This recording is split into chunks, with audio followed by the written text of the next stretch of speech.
Ескерту: кинода қандар көп, кішкентай болсан және жүрегін ауыратын болса көрме. Біз ескерттік. Бүгін мен сізге табиғаттан тыс қорқынышты фильмді көрсетемін. Жоқтау қабірі. Спойлер алда, қараңыз және сақ болыңыз. Фильм Инсу есімді жасөспірімнен басталады. Ол түнде пойызбен жүреді және анасының телефонмен сөйлескен кезде суретін салады. Ол анасын жақсы жұмыс істеп жатқанына және мектепте басқа балалармен ешқандай проблема жоқ екеніне сендіреді. Олардың әңгімесінен оның анасын көптен бері көрмегені анық. Оның өз жасындағы балалармен тіл табыса алмаған оқиғасы бар екенін. Инсу оған енді елестерді көрмейтінін және егер ол мұны істесе де қорықпайтынын айтады. Анасымен сөйлесіп жатқанда вагонның арғы жағындағы мас қызды көреді. Ол біреумен дауласып жатты. Инсу анасымен әңгімені аяқтайды және оның алқасындағы диск тез айналатынын байқайды. Бұл елестің жақын маңда жүр деген сигнал береді. Ол мас қызға қайта қарау үшін бұрылғанда, оның құлағына сыбырлаған ұзын шашты елесті көреді. Содан кейін оны мектепте оқитын балдар мазақ ете бастайды. Инсу елестерді көрген үшін мазақ еткенде дірілдейтіні анық. Бұл оны мектепті жиі ауыстыруға мәжбүр еткен жағымсыз бедел. Ол олардың талаптарын жоққа шығаруға тырысады және ешқандай елес көрмегенін айтады. Осы сәтте пойыз тоқтап сыныптастары мас қызбен бірге шығады. Енді Инсу мен елес жалғыз қалды. Оның артында бір түрлі сезім бар. Ол басын көтергенде оның алдында елес тұр екен. Инсу есеңгіреп қалады. Ол станциядан үйге бара жатқанда моншақты пайдаланады, өйткені ол әдеттен тыс детектор ретінде әрекет етеді. Ол пәтерге кіріп, ешбір елес оның үйіне ерген жоқ деп ойлап, жеңілдік сезіне бастайды. Бірақ ол қателеседі. Елес қазір оның иығында отырғанын кеш түсінеді. Елес одан көмек сұрайды. Келесі күні полиция тобы шөлді аймақтан әйелдің денесін табады. Мұның бәрі Инсуға елестің басшылығымен берген кеңестің арқасында, бірақ елес өзінің өлі денесін көруге дайын емес еді. Сондықтан ол қорқыныштан айқайлайды. Бұны естіген Инсу ағасына хабарласып, елестерден шаршағанын және онымен өмір сүргісі келетінін айтады. Ағасы да елестерді көре алады. Кейіннен біз Инсу өзінің туған қаласына оралып жатқанын көреміз. Онда ол Роуз есімді әдемі мектеп оқушысын байқайды, бірақ қыз оған қарамайды. Бірер минуттан кейін Инсу өзінің ағасы Лимен кездеседі. Ол өзі сияқты елестерді көру қабілетіне ие. Ли елестерден аулақ болу үшін үйінің бұрыш-бұрышына моншақтар іліп қойған. Осы сәтте Инсудағы моншақтың үлкен атасына тиесілі екенін білеміз. Келесі күні Инсу балалық шақтағы мектебіне барады. Оның жаңа мұғалімі оны сыныптастарымен таныстырады және оларға сыпайы болу керектігін қатаң ескертеді. Хен есімді тартымды қыз оны жанында отыруға итермелейді. Ал Хен сыныптағы бұзақының қызы. Сонымен қатар Хен Инсуға қатты қызығушылық танытады, бірақ Инсу оның кездесуін қабылдамайды.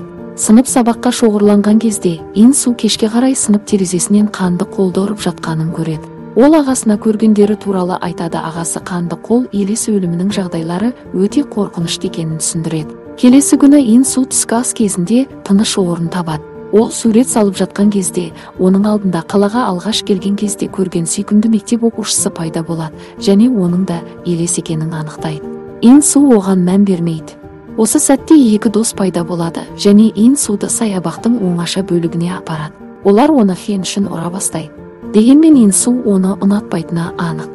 Бұны естігенде бұзақылар оны жерге лақтырып оған қарай еңкейіп, бірнеше жыл бұрын ол бастауышқа барған кездегі оқиғаны айтып береді. Ол Инсудың қабілетін біледі. Бұрындары Инсу бастауышта оқып жүргенде Янг есімді сыныптасы жоғалып кетеді. Инсу оның елесін көріп қайтыс болған жерін көрсетеді. Оқиғаны айтып болған соң ол Инсудың қабілетін мектепке ашатынын айтады, егерде Хеннен аулақ болмаса. Сол түні белгісіз қараусыз қалған сарайда ит сойылды. Иттің жағасымен жас оқушының суреті қасында жатыр. Келесі күні фотодағы Сунг есімді қыз мектептен үйіне бара жатқанда, оны біреу көріп тұрғандай қорқынышты сезім пайда болады. Осы кезде ол анасымен телефонмен сөйлесіп жатыр.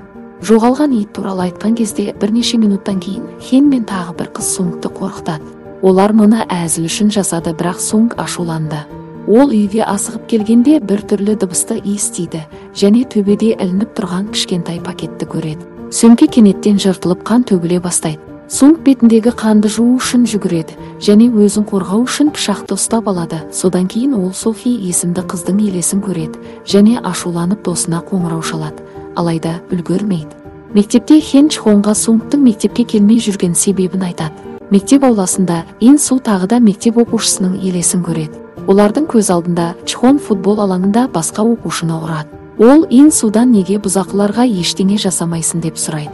Кенеттен елес қорқады және Маска есімді зат жақын жерде екенін айтады. Сондықтан ол қорқып қашып кетеді. Қаланың екінші жағында Сунг еденде жатыр. Оның аузы байланған және біреу есікті қатты ұрады. Келесі күні Ин Су елес досына өзінің оқиғасын айтып береді. Бала кезінде Янг оған оның өлтірушісі кім екенін көрсетті, бірақ ол тым қорқып басқаларға шындықты хабарламады. Осыған байланысты ол және оның анасы қаладан кетіп қалды. Бұл әрқашан Ин Су үшін ең үлкен масқара болды. Енді ол Янг отбасымен сөйлесуге батылдық танытады және ол әкесінен кешірім сұрады. Қыздың әкесі Ин Суға өзінің қолынан келгеннің бәрін жасағанын айтып сендіреді. Әкесі кеткен кезде Ин Су Янгты көреді. Ол күлімсіреп қоштасады. Ол ақыры тыныштықты сезінеді. Оны Ин Су қатты аңсады. Мектеп оқушысымен бірге көбірек уақыт өткізеді және олардың арасында романтикалық сезімдер пайда болады. Бір күні мектепте Ин Су ақыры Хенмен бетпе-бет келіп мазақ етуді тоқтатады. Кешке таман ағасы әйел Елеске сұрақтар жаудырады. Алайда Елес ештеңе айтқысы келмейді. Сонымен бірге Ин Су Масканың кім екендігі туралы ойлаған кезде Елес кенеттен сөйлеп Маска Софи екенін айтты. Екінші жағынан Ки мен Нара сол түні мектепке кіріп Нараның телефонын мұғалімнің қорабынан алып кетуге тырысады. Қыз дәретханаға кетіп оны сыныпта күтуге қалдырады, алайда Маска Киді өлтіреді. Содан кейін Нараны қорқыту үшін дәретханаға барады. Ол Софидің бетін көріп қатты қорқа бастайды және Елес туралы айту үшін Хен нөмірін тереді, алайда Маска оны аяқтайды. Келесі күні мектеп әкімшілігі соңғы кездері болған оқушылардың жоғалып кетуіне алаңдай бастайды. Хен Нараның салқын хабарын естігенде қатты таң қалады, бірақ ол Ин Судың Софи туралы басқа сыныптастарынан сұрағанын естігенде одан да таң қалады. Ол қыздың өз-өзіне қол жұмсағанын біледі, бірақ оның суреттерін көрсетуді сұрағанда Хен әңгімені үзіп сыныпта оның суреті ешкімде жоқ дейді. Кейінірек оқушылардың бірі Ин Суға Софидің суретін жасырын түрде жібереді. Амалы қалмаған ол Елес досына барып, одан Софи туралы сұрайды. Елес Ин Суға оның қайғылы көрінісі бар екенін және мектептегі барлық оқушылар Софидің не үшін қайтыс болғанын және оның елесі неге бетперде киіп жүргенін біледі дейді. Осыдан кейін Ин Су жұптармен кездесіп, олардың қатысуы туралы айтады және Софидің оларды өлтіретінін ескертеді. Қиналған Хен Чхонға өзінің телефонында сақталған фотосуретті көрсетіп, бұны жасап жүрген Софидің әкесі деп тұжырымдайды. Өйткені жерлеу кезінде оларға әкесі ашумен қараған екен. Нәтижесінде екеуі Софидің әкесіне бармақшы.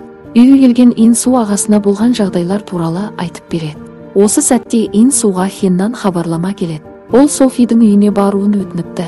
Ағасы барудан қорқып, дайын емес екенін ескертеді. Дегенмен атасынан қалған пышақты береді. Осы уақытта Хен мен Чхон Сахидің әкесінің үйіне кіреді. Оның іші қараңғы. Есік кенеттен олардың артына жабылады. Шамның жарқылында олар Масканың бейнесін көреді. Софидің әкесі Чхонның артынан жасырынып, оның басына өлім соққысын жасайды. Хен бұрышқа жорғалап Софидің бетперде киген қорқынышты жүзін көріп жылайды. Содан кейін әкесі оны өлтіреді. Бірер сәтте Ин Су келеді, бірақ тым кеш және Софидің әкесінің одан есеңгіреп бет әлпетімен шығып бара жатқанын көреді. Ол ішке кіріп сыныптастарының денелерін көргенде үрейленеді. Ол шкафтардың біріне жақындап оны ашады. Маска мәйіті болып шығады және Софи екені анықталды. Бұл дос болып жүрген мектеп оқушысының елесі. Осы кезде шын мәнінде не болғанын көрсетеді. Софи мектеп әкімшілігіне Хеннің қорлау туралы әрекетін жасырын түрде хабарлады, бірақ кейінірек Хен ол туралы білді. Осылайша 5 бұзақы достарымен бірге Софидің шашын отпен өртеп жіберді. Ақыры Хен оған әрдайым ақ маска киюді бұйырды, әйтпесе ол өледі. Басқа сыныптастары Софидің азаптағанын бақылап отырды. Оған әкесі алаңдай бастады және полицияға барғысы келді, бірақ ол одан ештеңе істемеуін өтінді, өйткені олар одан да қатты кек алуы мүмкін. Ақыр соңында Софи бұдан былай шыдай алмай асылып қалды. Нәтижесінде оның елесі 2 тұлғаға бөлінді. Бірі Ин Су кездескен жақсы Софи және кек алғысы келетін қорқынышты Маска. Сонымен қатар ол әкесін физикалық түрде кісі өлтіруге мәжбүр ете алады. Ал жұмыс әлі аяқталған жоқ. Ол олардың мұғалімдеріне қоныстанады. Содан кейін мектептегі электр қуатын өшіреді және сыныптастарын бөлме ішіне қамайды. Ин Су осы кезде Масканың жоспарлары туралы біледі және мектепке асығады. Ол ағасына қоңырау шалып, оны агорафобиямен күресуге шақырады, өйткені ол ғана рәсімді қалай жасау керектігін біледі. Ин Су мектепке келіп жалбарынуға тырысады. Бірақ Маска қазірдің өзінде кеңсеге бензин құйып, оны өртеп жібермекші болды. Бақытымызға орай Софидің жақсы елесі пайда болып, зұлым Масканың мектепті өртеп жіберуіне жол бермеуге тырысады. Алайда Маска өзінің жақсы мәнін жеңіп, оны жоғалтады. Ағасы мектепке келіп, арғатасының қылышын қолданып рәсім жасай бастайды. Маска оқушылардың бірін иемденеді, бірақ Ин Су олардың қайсысы иелік ететініне сенімді емес. Содан кейін ол алқасын алып, оны бөлменің айналасына жібереді. Ол оқушылардың біріне көрсеткенде алқа дірілдейді. Маска өзін көрсетеді. Ин Су сурет кітабын шығарып, өзінің көптен бері көмілген естелігін ашады. Бастауыш мектепте оны балалар мазақ етті, ал кішкентай Софи оны қорғады және оны қолдана отырып мықты болу керегенін еске салды. Естеліктер жақсы Софидің қайта пайда болуына алып келді. Бірақ Маска жағдайды қайтадан басқарады. Сол кезде ағасы рәсімді аяқтайды. Маска жоқ болып бара жатыр. Сонымен қатар Софидің мейірімді нұсқасы да жоғалды. Жылдар өтті. Жергілікті мектеп бәрін ұмыта бастады.